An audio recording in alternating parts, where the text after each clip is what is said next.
unlock. Oh, okay, here we go.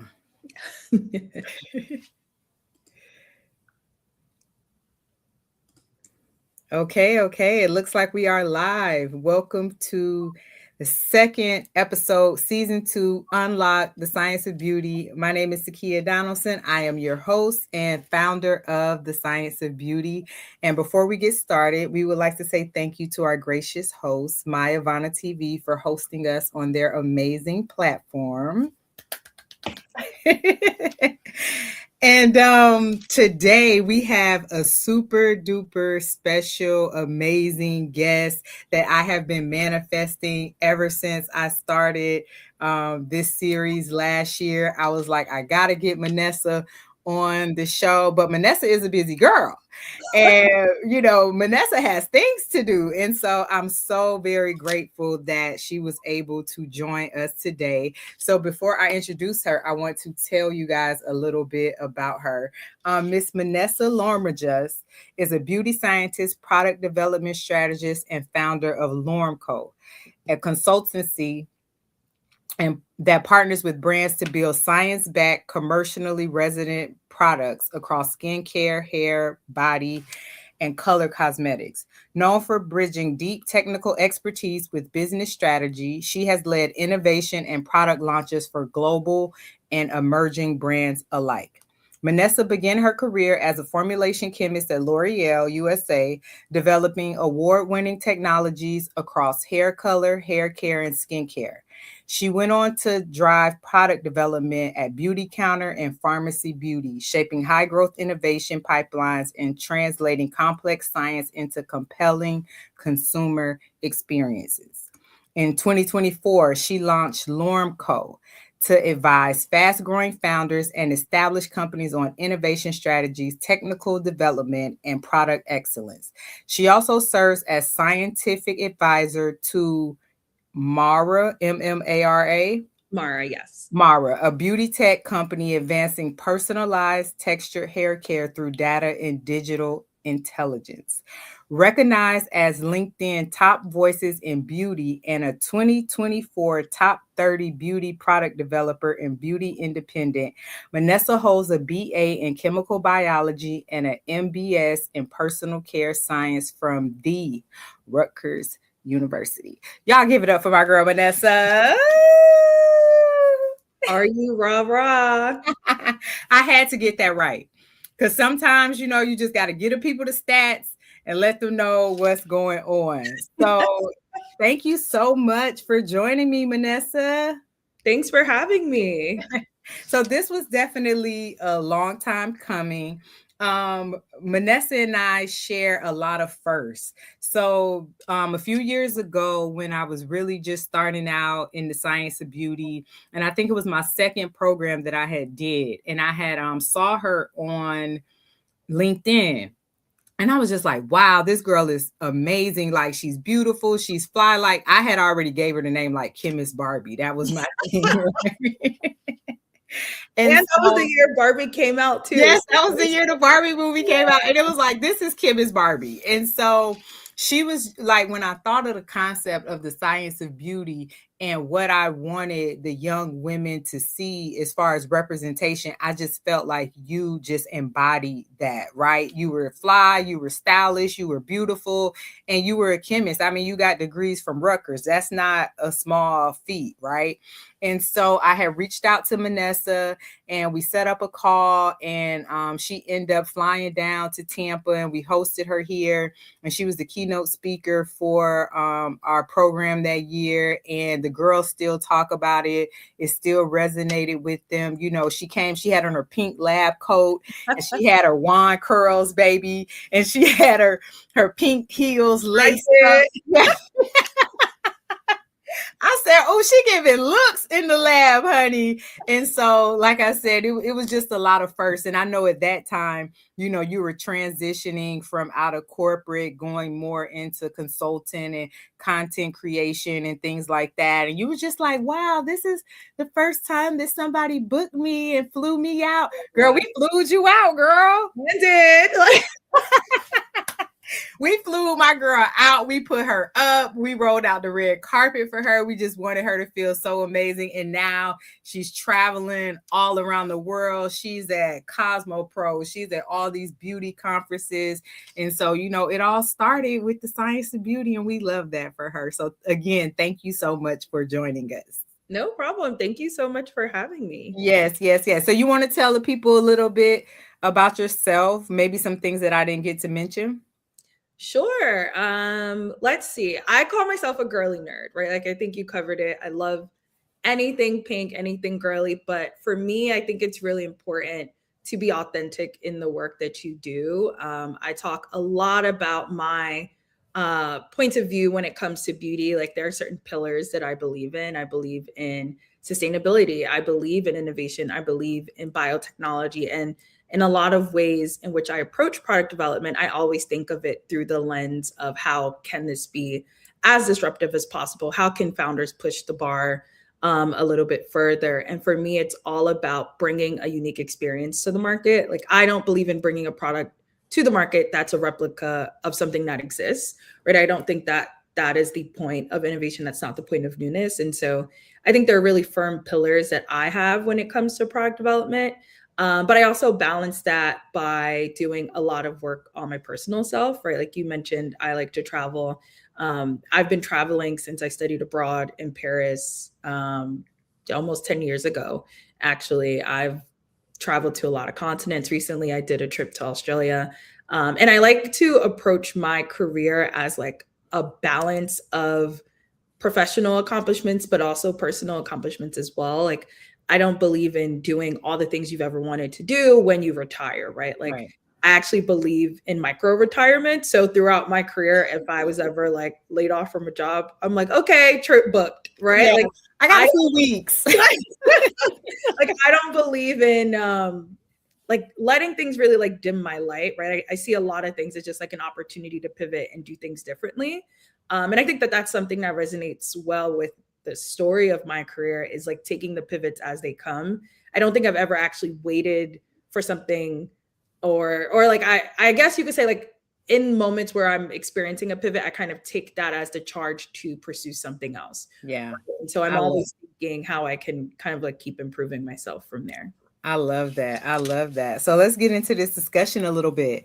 The journey into beauty science. So many people don't even realize that beauty products are created by scientists.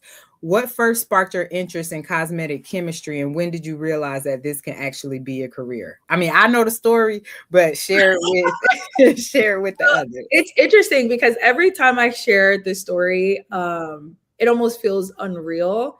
I originally wanted to work in the pharmaceutical industry. I'm very nerdy, right? Like I love molecules. I love understanding how they target different parts of the body now, different parts of the skin and hair. But We love molecules, Manessa.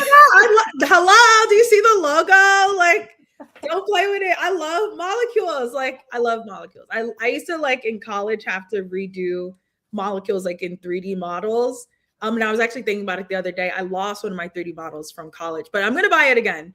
But I've always just loved science. I've always loved chemistry. And originally I wanted to work in pharmaceutical because my mom always worked in like the healthcare field. And so I was always drawn to like medicine, and I'm Caribbean, and in my culture, you're either a doctor, nurse, or lawyer. So the two kind or of engineer or engineer too. And so I always wanted to work in pharma, and that didn't pan out the way I wanted it to when I got to Rutgers because I didn't get into the pharmacy program there.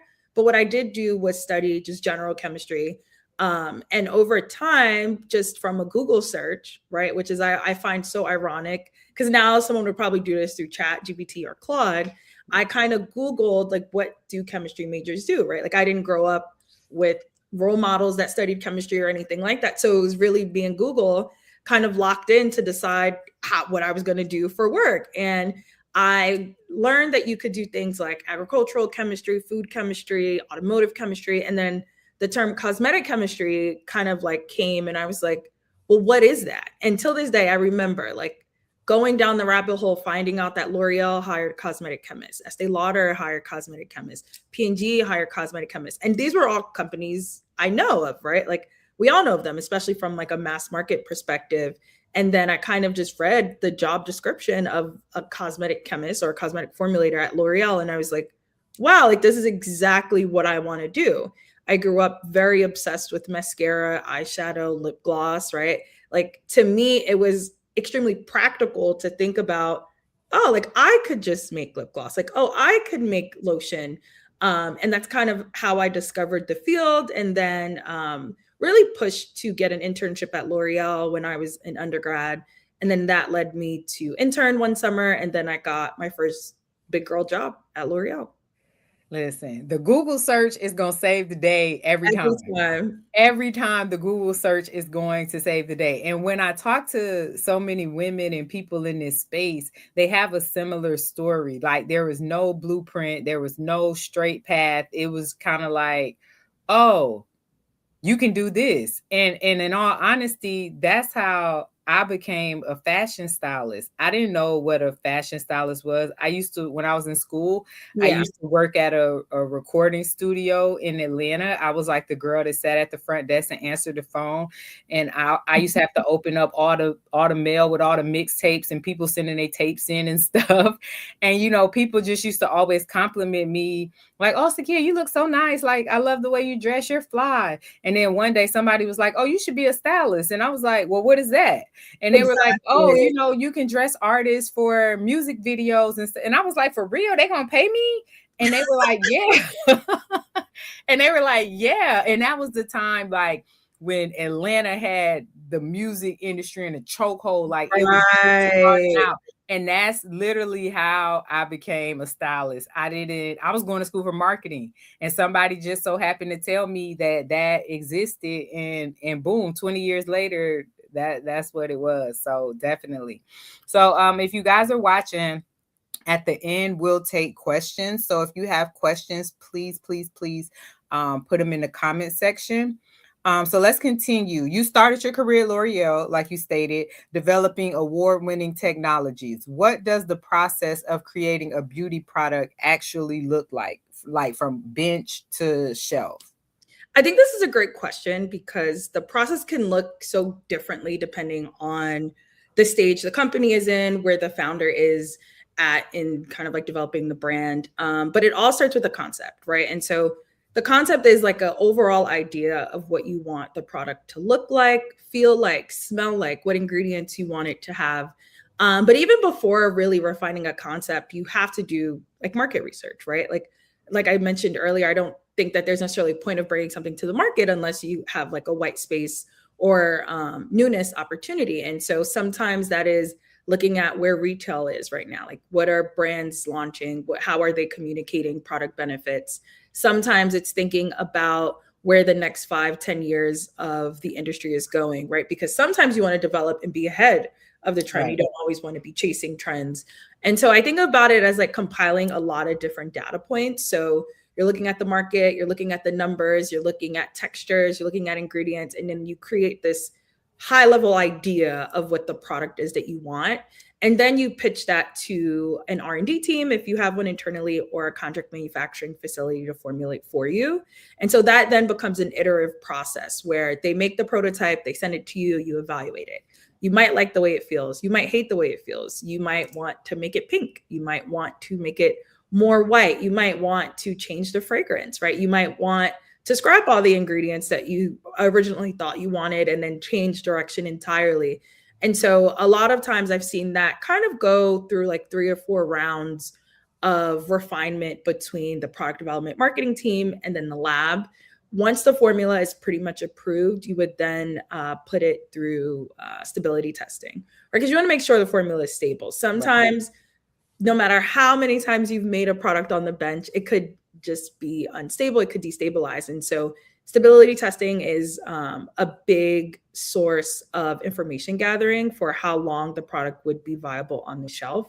And then you do other types of tests, right? So depending on the category, depending on the product, you would want to do safety testing to make sure it doesn't cause any adverse reactions on skin. You might have to do heavy metal, preservative efficacy testing, which is like how well your microbiology system can kill germs if introduced Yeah. into the product. And then you might want to do consumer perception, right? So a lot of times on skincare products, you see increases hydration by X%, or um, with makeup products, you might see claims like all day hydration. Those are either done through clinical testing or consumer perception, where you see the other claims where it's like X% of users believe the product blends well into my skin or leaves me glowy. From there, you run scale up, right? So scale up is usually like a pilot batch. It's kind of saying, okay, from like maybe the 1 to 3 kilo size we did on the bench, could we do 20, 50, 100 kilos to scale? And along the way, what you're essentially doing is collecting a lot of data points to say that the formula is going to be viable from a commercial standpoint, right? Because just because you make something in the lab doesn't mean when you go make it at 10,000, 20,000, 50,000 units, Yeah. you'll get kind of like the same profile. And The so, mass production of it. exactly. And so, one thing I like to educate my clients on is that you want as many data points as possible, because in the event that you get to production and something goes wrong, you have different levels of data that you can reference, right? So, you can reference how the formula performed on the bench. You have a reference point of how it performed in pilot, and you can compare that to your production batch.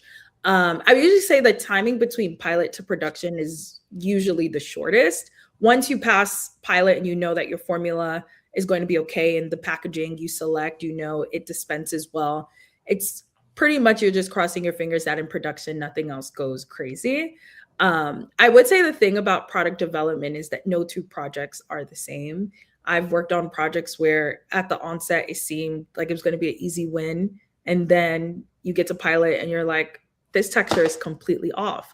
Or something happens with packaging and you're like, why did we pick that pack for the Right. conditioner? It's a very nuanced field, but I think it presents itself with so many like interesting challenges. And so I feel like if you're someone that likes to do puzzles, you like solving challenges, product development is a really good place for you to be in.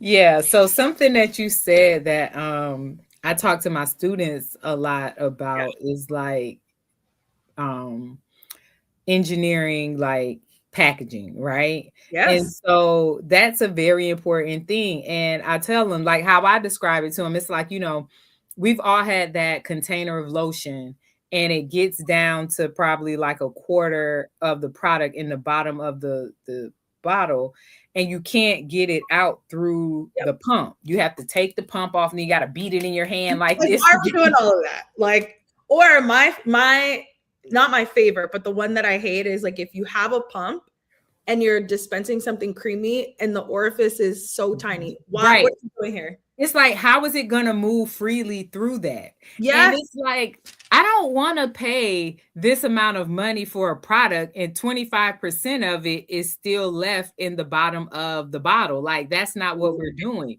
And so that's another important thing. Like I was telling girls, like, hey, you can be an engineer, right? So you can develop hoses for the pumps for the formula to flow through. And I tell them about, what is it, like boba tea? Is that what it's called? Boba With tea? the balls at the bottom. Right. But you see Yeah, how they use the big straws, right? absolutely. So they Because develop, it's intuitive. Yeah. because what else are we doing here? Like, this is crazy. And I so that's agree. really, that's just another entry point into the cosmetic chemistry space, because some girls, like, they may not want to formulate. They might want to be engineers. Absolutely. And it's like, well, you can be an engineer and still work in the beauty space. And so I'm glad that you said that, because it's just like, what are we doing? Like, Well, what are we doing? I agree with you. I think packaging engineers play a very pivotal role in how product development is done efficiently. And it's something I realize a lot of companies do differently, right? Like, I love working with packaging at the start of the project. Like, hey, it's going to be a cream. What's the tubes looking like? Let's get the orifices in check early so we're not scrambling. Formula is approved. Now it's not going through the tube. Like, we had 3 months to figure To that out. figure this out. You know what I mean? Yeah. We're ready to ship. What is this? What's going on here? So this is another point. Science versus marketing. Ooh, child. So consumers hear words like clean, clinical, dermatologist tested all the time. From a scientist perspective, how much of the beauty industry is real science versus clever marketing? Well, you are speaking to a scientist, so I'm going to say beauty is 100% a science. Like I would never Yes. sit here and say it's not, because essentially it's chemistry, right? The way that the lotion is stable enough for you to use it at home, that's synergy. Right. That's like it is just inherently very, very scientific. I think how consumers are spoken to about products, what they do, their efficacy, I think there is a little bit more of marketing. That's communication, that's strategy at play.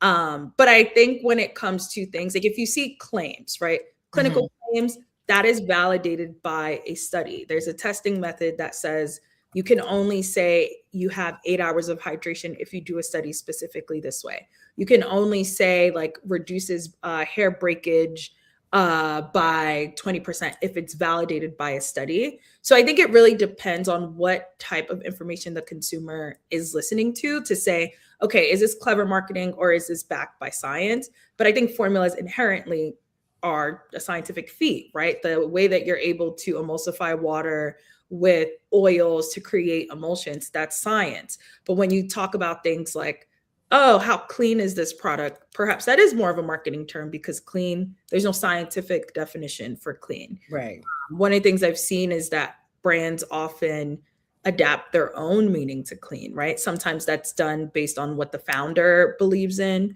where they're probably selling the product from a retail perspective, and what clean signifies in that category. So, clean makeup and clean skincare, they abide by very different rules, but in a way that they're still kind of umbrellaed under the term clean beauty. So it's an interesting conversation. But if you ask me, it's always going to be science. Beauty, Yeah. 100% science based. And when I think about science versus marketing, because like you're a scientist, I'm a marketer, right? So We're on the same team though. yeah, Like, no, we have to be, right? Because yeah, the marketing department is gonna come up with this. We want this amazing product that does this, and this. Like they got six claims that they want the product to be able to do. And then they take those ideals to the chemist, and the chemist is looking like, you want us to do what? You and you I've want us to been do that chemist before. I've been the chemist that was asked to add like a water based ingredient into a completely anhydrous or oil based system. And I'm sitting here, I'm like, but like, what happened to oil and water don't mix? Like, what do we? And it's They not an don't emotion. care. They don't Like, care. They what want to is put it on it? the box. They want to put it on the bottle. That's for you to figure out. That's your job to figure it out. And Yeah, so when I look at science and marketing, that's my thought process. Like, we have these grand ideals, these products. We want to be first to right. market with certain things. And then it's like, but when you get to the science of it, it just doesn't make sense. And sometimes that is what it is. Like I've worked on so many projects where the math was not mathing. And like that is like a really hard place to be because sometimes you're going to have to still figure out how it works, but Right. to be the one that says like we have tried this formula 20 times. We've formulated it 20 different ways. We've tried several different processes. We are kind of like capped at how much we can scale it. That's a really hard conversation to have, but at the end of the day, it's science, right? Yeah, Like if it's going to work, it's going to work, and if it's not, you it's can't not. force it to be. Back to the drawing board. Absolutely. Yes, yes. Representation in beauty science. I think this is something that's very, very important and near and dear to both of us. So, Black women are huge drivers of the beauty economy, but far fewer are represented behind the scenes in labs and product development. Why do you think that gap exists? Well, I think the gap exists for a lot of reasons. If you look at like big organizations, there's not that many of us at the organization to begin with, and then there's not that many of us that make it to hiring positions and roles in which we are responsible for talent. So there is an inherent bias to cater to people that maybe look like you, come from the same school as you.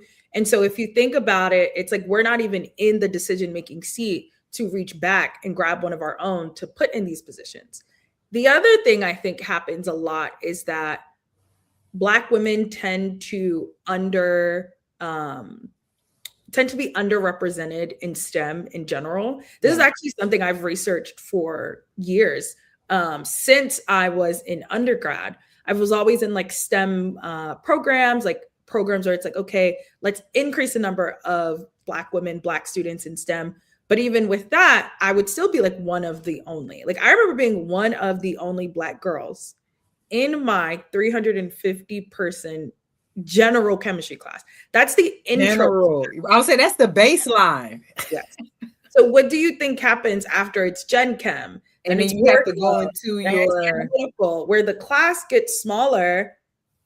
I'm still the only, right? Like I decided, okay, I'm going to pursue this degree, but there's not an increase of people that look like me in the field. And I think it's that, right? But then I think when you think of beauty specifically, this is just not a field in which we're represented. We're not necessarily represented in ads. We're not represented in ways that seem like this is something that's tangible for us. And so, one of the things I talked about in a previous podcast was that I think there's an access issue. Like, there's a gap in the pipeline for talent from not just an undergraduate level. I would even argue like a high school, middle school level, where that's when students get the idea of maybe what they want to pursue in life. And so, if they don't have the representation of a scientist, right, regardless if the scientist is beauty scientist, agricultural scientist, there's just this lack of representation in the sciences for us that just carries through. It carries through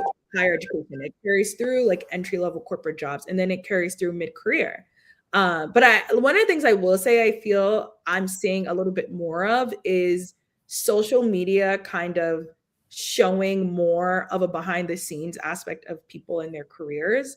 Like TikTok, right? There's tons of scientists on TikTok. There's a lot of derms on TikTok with diversified backgrounds. But I think as those kind of like influencers and content creators show more of like their behind the scenes, I think we'll see younger students become interested in the field and maybe pursue that as like a educational or career path. But the other thing I would say too, when it comes to beauty education specifically, there's a very small number of institutions that cater to cosmetic science, beauty science at like an undergraduate, even graduate level. And yeah. so the career fields exist, the education pathways may not be as popular as other fields just yet. Yeah. Girl, you said a mouthful. You said a mouthful right there because this is a conversation that I have on a daily basis, right? And that was the whole premise of the science of beauty. So I was talking to a colleague and I explained to him what the life cycle of a science of beauty student looked like. So last year I developed a product. I developed a STEM kit, like a DIY STEM kit that students can do at home. And Okay. so now I've partnered with Hillsborough County Public Schools, which is the school district that I reside in. And we're targeting middle school students for this program, right? So my thought process, the life cycle of a science and beauty student starts in middle school with the STEM kits. And we have 6 verticals. We focus on body care, hair care, skin care, makeup, fragrance development, and nails. So that's 6 verticals. Awesome. And so once they go through that, now they get to high school. Now in high school, they start attending the science of beauty camps like the one that you spoke at. So now you have industry coming in, right? Now you're at Spelman, you're at Xavier, you're in the lab actually formulating with chemists from these brands. And then from there, you go through that program, then you graduate from high school. Now you go on to your respective university and you study some form of chemistry, general chem, until you can, if you're not in one of the 5 or 6 institutions in the whole entire country that has this type Yeah. of degree, right? And then, I'm helping my students get internships, just based on the industry connections that I've been able to establish, with the hopes that once they finish their college degree, they can have employment. And so that's the life cycle of a science of beauty student. And then my goal is to create like an ecosystem of students that have went through this program and have went on to work at L'Oreal and P&G and Estee Lauder, and they're in these places and spaces where they can offer internships and Yeah. mentorships and cohorts and different things like that. So I'm looking at it like, okay, 10 years from now, 15 years from now, what is this landscape going to look like because of what I started 3, 4 years ago, you know? And when I'm going into these schools and I'm doing presentations, everybody's like, yeah, we have a robotics club. Yeah, we have a coding club. And I'm like, yeah, Right. you can get that anywhere, right? But you don't have this. And this is what the girls are interested in. Like I said, when I go in Sephora and when I go in Ulta, the little girlies are in there. Oh, they're Jen in there. Okay, they're in my way, but they're in they're there. in my way. Way. I'm trying to Anyway, get to the Sol de Janeiro, the new one that smell like macadamia nuts. in And the the way. girl is, I'm just like, baby girl. Touching all the lip gloss, all the I listen, I get it, but just move a little bit. That's all I'm saying. That's it. Listen, I read somewhere they said Gen Alpha, that's 8 to 12 years old. 8 to 12. Mm-hmm. Spent $4.9 billion in Sephora last year. They don't even got no jobs, sis. Like, I'm saying they don't even have money. Like they are spending somebody else's money. how is your demographic? How is your largest demographic unemployed, Sephora? How? Listen, How, Sway? that is insane. That is insane. And it's like I'm in line and I'm listening to one of the little girls. She's talking to her mom and she's trying to convince her mom why she should get this Tuesday something. What is it? Tuesday? Summer Fridays? Summer Friday. Girl, I done called it He Tuesday. said two. I'm like, I knew. We said the day of the week. Yeah, it was one day. It was like a lip something. Yeah, lip gloss. $30 for Mhm. this, right? And I'm like, what happened to Carmex? And the mom's like, why do you need this? And the girl go right to her phone and pull up TikTok. Like, see? Yeah. And I'm just like, that's marketing. Oh, they locked in. I'm talking about locked in, tuned in, and ready to spin. It is crazy. It is crazy. I'm just like, how do you as a business, as a corporation, as a brand, how do you prepare or how do you market to a consumer that doesn't have a job? Like, The thing is, I feel like for some brands, it's unintentional. Like they're not intentionally marketing to kids. right. Sometimes it's just like their color palette. Like Gen Alpha is like more drawn to it, right? But also, I feel like kids are naturally curious. They want to do the same stuff that their parents are doing, or their mom is doing. And I have two young nieces, and there was a time I'm a skincare girl, right? So I'm doing my skincare. I'm at their house.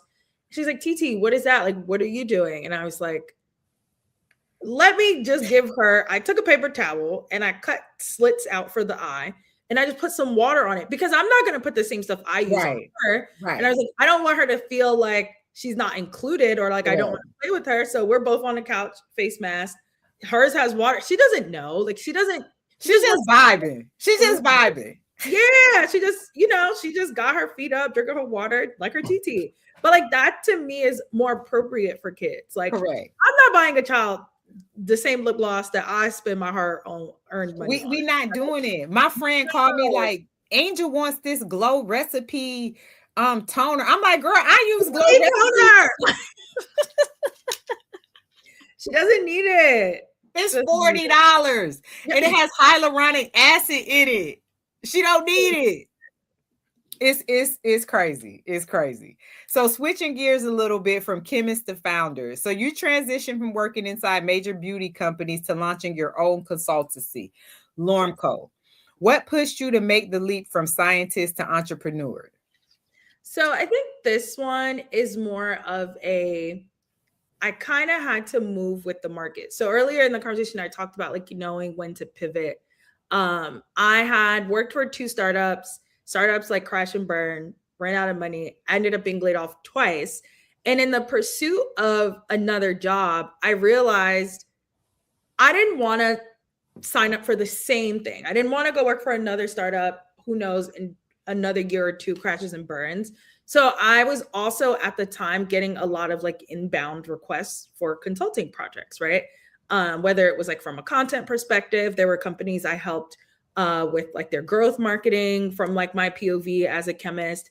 And I just decided I'm going to lean into consulting, right? Like I think it was more of a matter of understanding the market at the time, which is ironic because now across industries, I feel like you're seeing a rise of consultants. So there's a lot of people doing marketing consulting, there's a lot of people doing tech consulting, and not from a career perspective, right? Because that's always existed, people helping you interview better, tailor your resume, but like Right. really Headhunters, exactly, but things like really that. doing the consulting work from a product perspective.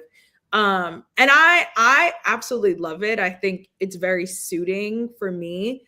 And it's ironic because people had told me maybe like 4 years ago to go into consulting. But again, I didn't really know anyone consulting. It seemed really risky.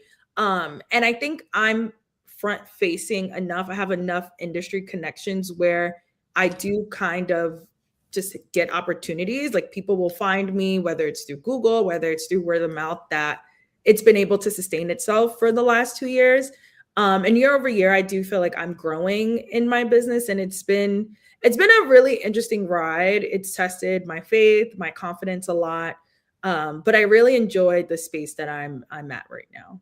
Yeah, I love that. And I always tell people, like with anything in life, like the market is going to determine what your next move is, right? You Exactly. can have all these plans, but baby, the data going to come back and show you where you need to go, what you need to do.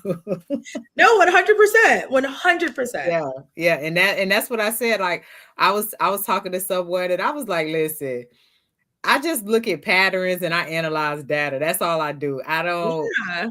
take your feelings out of it. This is not an emotional decision.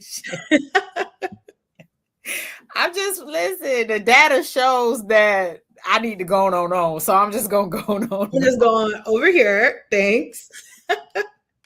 Bye. Seriously. So the future of beauty science. You're also working in beauty tech with Mara. How do you see AI data and personalization changing how beauty products are developed in the next decade? I feel like it's going to be a matter of people wanting to adopt technology and data into the way that they tackle, whether it's like product development, marketing. One of the things I've seen in beauty specifically is that even with adopting new software, there is kind of like a hesitance for adaptation or adoption because people are very used to doing things their own way. Um, Right. I think because beauty is not, let's say, inherently designed on tech, that it really takes a lot of leadership change, really clear strategy for people to kind of really adopt technology AI into the way that they work. Right. Personally, I use a lot of AI and a lot of data in the work that I do because I feel like it helps me streamline my workflows a lot better, but also it helps me understand what gaps I have, right? Like the way that I think versus the way that Claude or ChatGPT may think is very, very different. And so, especially as someone that's running a consulting company now as like a solo contributor, I Right. want to make sure I'm not missing anything. And by Mhm. having AI really embedded into the way that I work, it helps me make sure I'm not missing any gaps, right? Um, Mhm. Moreover, earlier this year, I actually put all the tools that I use into ChatGPT. So we're talking about like Squarespace, HoneyBook, Notion, the bank that I use, and I made it optimize my workflow. I said, hey, I pay for all of these tools. I use all these tools. How can I do this more efficiently? And so it kind of understood the offerings of each platform and told me, like, okay, you're going to run your website through here. You're going to use this for invoicing. You're going to use this for your notes. You're going to use this to manage how you bill clients. And what I ended up realizing was that I was spending a lot of time tracking a lot of the tasks that I was doing for my clients. But through ChatGPT and Notion AI, it literally created, and I'm not making this up, a client task manager for me that pulled every task that I had ever done for clients that I built in the past, created this database. And so now I just go in and let's say it's March 17th and I'm working for client X today, I can just add the date. And then there's all these things that I either did for them that day that I could just add to my task tracker. We are talking about this has saved me at least 4 hours every week in terms of managing my time, Oh being my really clear God. with traceability. And that's just like one way. That Yeah. is one very clear example of how I've used it. And it's interesting because I didn't even know Notion AI could build databases for you. And I Hmm. love a database. I love a chart. I love something Right. organized. And so for me, it's just helped me operate my business a lot faster, which I think is the point of technology, right? Yeah. Yeah. Especially being a solopreneur, right? We need to kind Absolutely. of reclaim our time. And Absolutely. like I'm going through that same thing now that I've introduced a product to our, to my branding. And it's like now I have to create CRMs. Now I have to streamline, when first touch points, follow-up touch Absolutely. points, Email, social right? media, email. It's like, Files. Mhm. what? It's I like recommend HoneyBook. HoneyBook and I learned how to use it a lot better and I love it. I love it so much. y'all go together real bad. Real bad. Like per client, I have all of my documents, all of my notes. It even integrates into my email so I could see if someone read something, if they clicked on something I sent them. I love HoneyBook. I love it. Wow. Now let me ask you, what is Mara?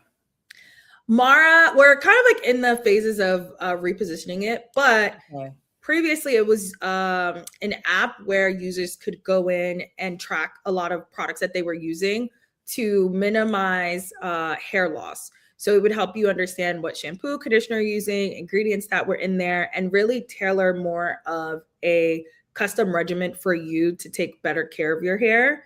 The app is now being repositioned to focus more on preventing hair loss, not just from a topical product perspective, but also tracking lifestyle changes and things like that. Diet, things like that. Exactly, like fitness level, activity, all ways in which certain environmental factors too are impacting women's hair loss, even like age, right? Like where you are and maybe like your menstrual cycle. So it's really interesting. I think it still fits into like wellness and Right. beauty, but definitely designed to be more tech facing. Right, right. And I'm not sure how familiar you are with my Ivana's platform. But it's not the same, but kind of the same. And what Candace has built, on the platform as far as, the AI system that it use, kind of a product recommendation Right. tool, because we all have a drawer full of products A that drawer, bathroom, whole bathroom. not the whole bathroom. Shelves, Listen, shelves, if the scientist is making it can't figure out what she should be using, we all in trouble. We need don't even my Ivana Candace. understand. Need you, girl. It's like okay. It's like the products. If we're being honest, the products I use on my wig are different than the products I use on my hair. Different than the Right. products I use on my body. I just got products, but I'm also a product girl. Like I'm like, oh, what's this? I don't know. I love it. And then you probably get a lot of free Yes. stuff Yes. to try out. So it's just you kind of just be like, I'm just everything. Why Drop do I have sometimes 5 I body butters? drop off like boxes of product to my friends, to my family. I'm just like, y'all gonna have to take this. I can't. I can't even I look at it. can't. I can't. I can't even look at it. Like I cannot, right? No, I get it. So, the power of the scientists in the room. You said the scientists play a much bigger role in shaping products than people realize. How much influence does the formulation scientist actually have on the final product? Well, I feel like they control the final product, right? So even when I was on the bench at L'Oreal, I could make a formula, it could be approved, but as I'm monitoring it, right? If the color is shifting, if the product is separating, if something weird is happening, if it's no longer compatible for the packaging, it's up to me to flag that to my manager, to upper management, and say like, hey, we have to rethink where we're going with this product, how we're thinking of placing it on the market. And also, as a scientist, you're responsible for a lot of how the product is validated and communicated, right? So if a brand wants to say the vitamin C is brightening in the is causing like the brightening benefit in the formula, I have to make sure I have data to substantiate that, which could either be from the supplier of the vitamin C, whether it's a study that we did. And so it's a lot of making sure anything that you say externally, you have data to support it and back it up. And I think what you notice is like formulation scientists don't necessarily have the same jobs at every company, which Right. I always say is very similar to product development. And so I was very fortunate at the start of my career to be a scientist that was hands-on when it came to pilots, right? So like I was there when they were making my batch at a 20 kilo, 30 kilo scale. And I saw what processing engineers do, how they look at processes different than I do. I worked very hands-on with marketing teams. Like, how are we going to communicate this? What are some key ingredients we're going to communicate here? How can we ensure that we're getting these claims validated when it came to our study design? And so it's interesting because some scientists are very just like head down on the bench, making formula day after day, day after day, not necessarily tasked with what the implications of that would be on the market. And so it's a very fulfilling, I think, career too, because my favorite part has always been the finished product on the shelf. Like Right. for me, that's like, okay, the formula's in there, the packaging, the unit carton, like even like how the brand goes on to make campaigns out of the product, I think have always just been what makes me feel like, okay, all of that hard work was worth it. Because you could get paid to do anything, right? Yeah. Like a job is a job, but Yeah. really feeling fulfilled in the work that you do, I think is really important. Yeah. Going into, you know, Ulta and seeing one of your products that you develop on On the the shelf. shelf, like that is Crazy. insane. I Yeah. would gag, like, because I always tell people, like, the work is the work. Like, that's what it is. But once you reach a goal or you hit a milestone, the work isn't even going to matter. The time isn't going to matter. The work isn't going to matter, because at the end of the day, the goal was to get to the goal. And so Absolutely. now that we're here, now that we're on the shelf, now that we're moving units, now that we're doing photo shoots and marketing campaigns and ad campaigns and things like that, like, the work is just the work. Like, you can't get around it. So I think that's what's really exciting about this space, right? It's the creativity. Like, I used to have those highs when I was styling. I remember a couple years ago I was in New York and I had went to the Brooklyn Museum when Jay-Z had his Book of Hove exhibit for, I think it was like the 50 years of hip hop or something like that. And so I went with a couple of my friends because we were in New York, and I'm just walking through the exhibit, and there was a wall, and he had all of his magazine covers that he Okay. had ever done on the wall. And I saw one that I had worked on. I didn't style That's him. I amazing. know it was for double XL. I didn't style him, but I styled Foxy Brown, who was on the spread. And so it was like he had just got the job at Def Jam, so he was like the president. So they had it set up like he was in the Oval Office. And I Ah, mean, okay.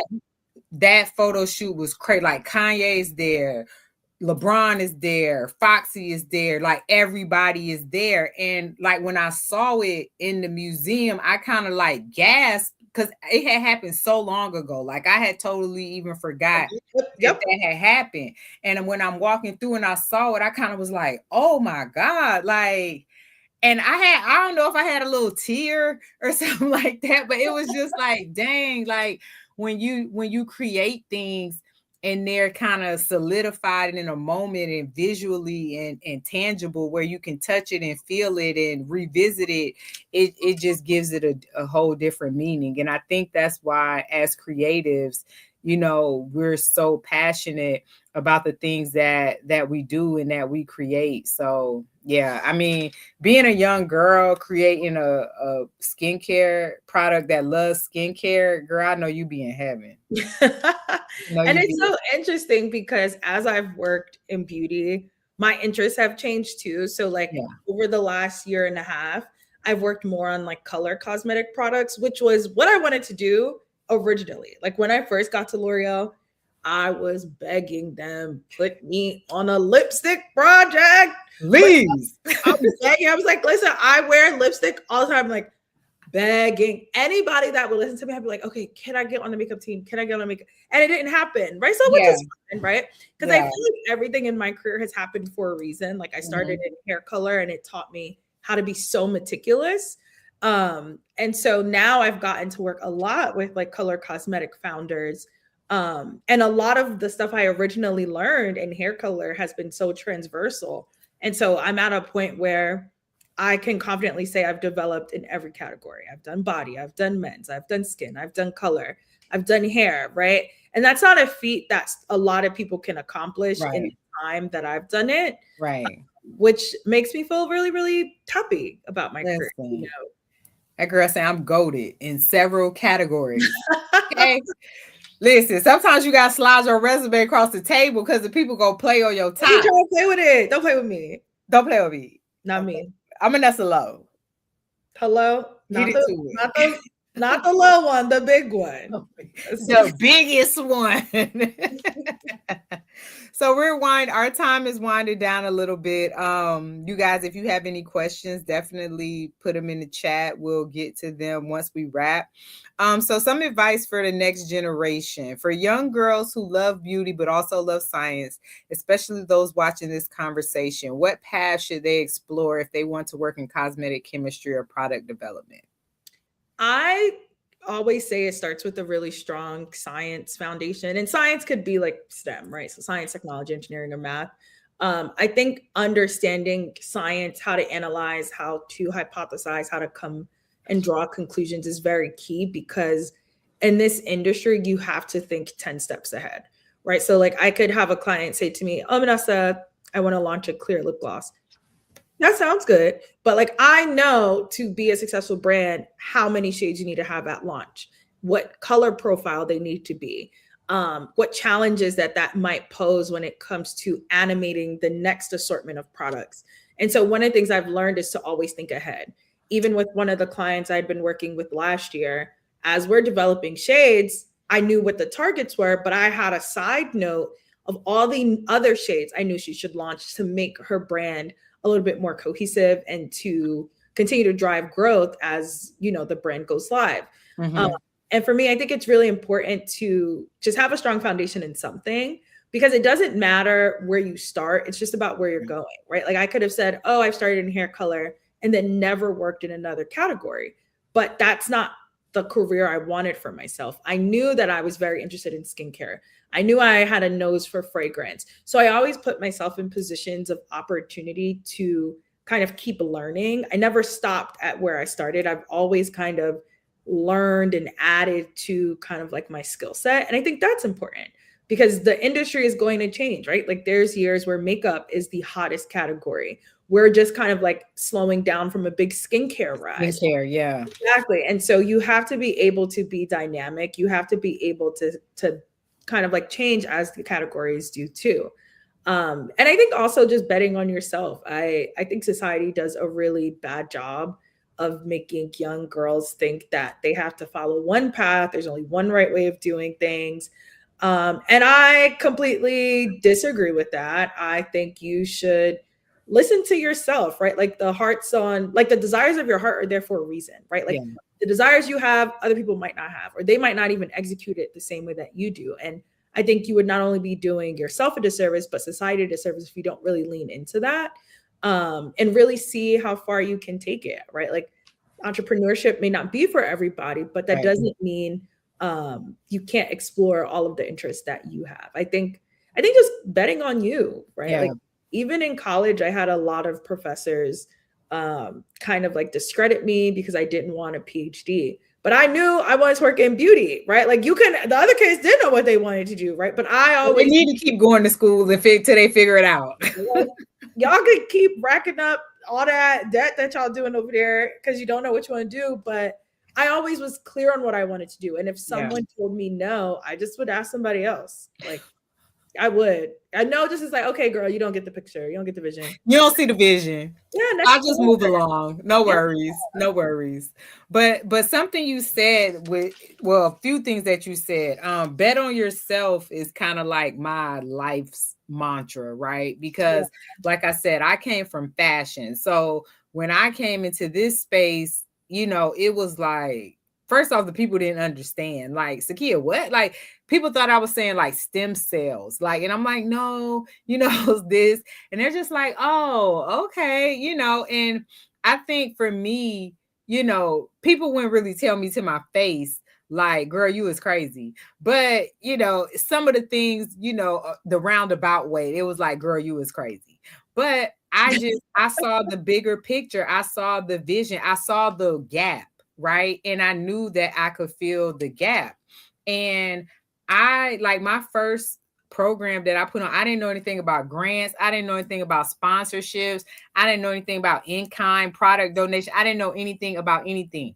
And I spent $20,000 of my own money putting on my first Science of Beauty program. Like you came to the program, like we not cheating the girls. The girls is having a ball. The girls is chilling. Snacks, food, everything. The girls for a week. It was a week-long program. Yes. Yes. And it's like I'm taking them to the Essence Festival. Like we living it up. We doing all the things. And it's like now I'm at this space. I've developed a product. I'm partnering with HBCUs. I'm speaking on panels and this. And it's like, oh, Sakia, you're doing so amazing. I was like, okay, but like 3-4 years ago, y'all was talking about me saying I was crazy behind their back, but it's cool, no problem. I'm not gonna hold that against y'all.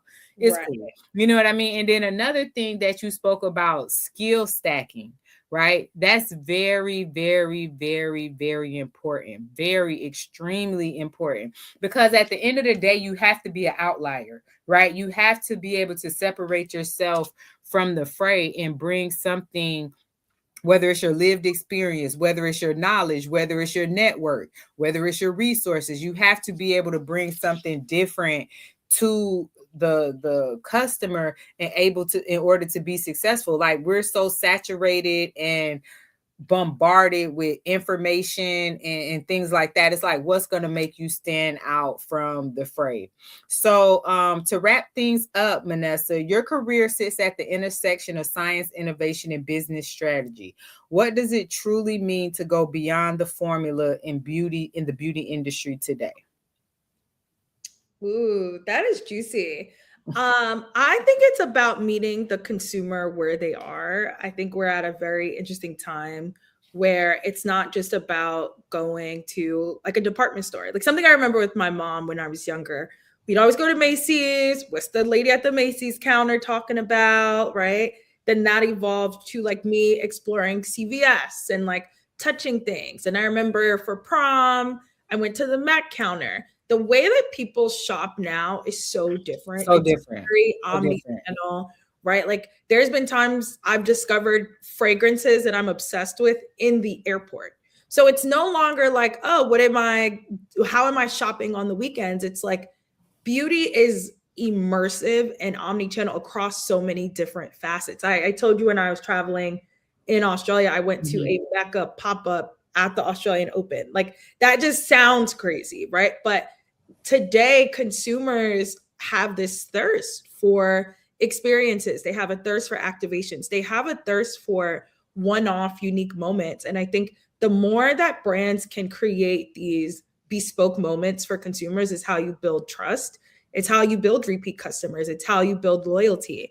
And it's like, it's not just with the formula. A lot of times it's with the packaging, it's with the communication, it's with even how founders are showing up for the brands and what founders personally believe in, right? Like I think 15, 20 years ago, it didn't matter what a founder's political views were. It didn't matter what a founder did on the weekends. It didn't matter like how they spent, their free time. And now it's like, You say one wrong thing, it's over for you. You Baby, don't know, get canceled. Don't get don't canceled. get canceled. And like, I think that that shows a lot about the power that consumers have, and really kind of, I would say, like, owning your dollar. Like I always say, my power is in my dollar. If Yeah. I don't like what y'all got going on over there, I'm not I giving ain't you spending my my money. money. It's very simple, It's right? very Like, simple. and with beauty, it's like every year after year, the competition is just getting fiercer. And I'm not just talking about big brands. Like you mentioned earlier, I go to a lot of industry shows. I see the new brands before they get to Target, before they're in Yeah. Ulta. And it's like the competition is coming from overseas, is coming from the US. Like I think it's just about how well you can position your brand for success in the long run and continue to keep consumers engaged. Yeah. That's whoo, child. It's like when you go to those beauty conferences, it's just like so much. It's like Yeah. overwhelming. And like you said, these haven't even hit the market. So that little small shelf space that you holding on to at Ulta, baby, you Because better you know you have 30 minutes. Do you you better know do you the have right 30 thing. minutes? You better do the right thing because they coming. They coming. And so that's amazing. So our time is over here, Manessa. Tell us how we can reach you, how we can follow your journey.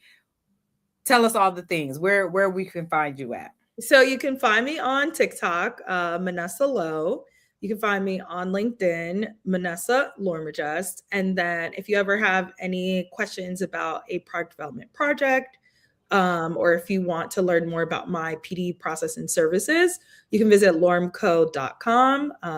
That's kind of where you can find me.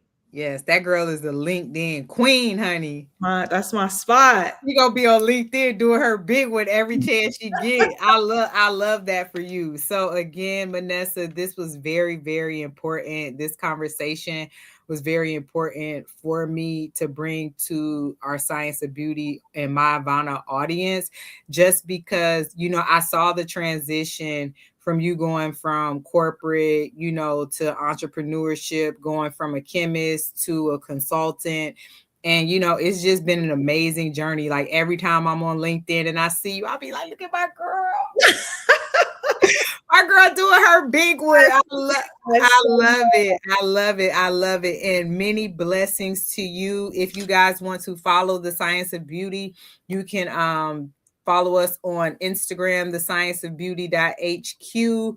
Our website, scienceofbeauty.net, and every third Tuesday here on My Ivana TV. So thank you guys so very much. Thank you to our hosts, My Ivana, for hosting us, and thank you to our special guest, Miss Manessa Lowe. Thank you so much for having me. Okay, we'll see you guys soon. Have a great evening. Bye. Bye.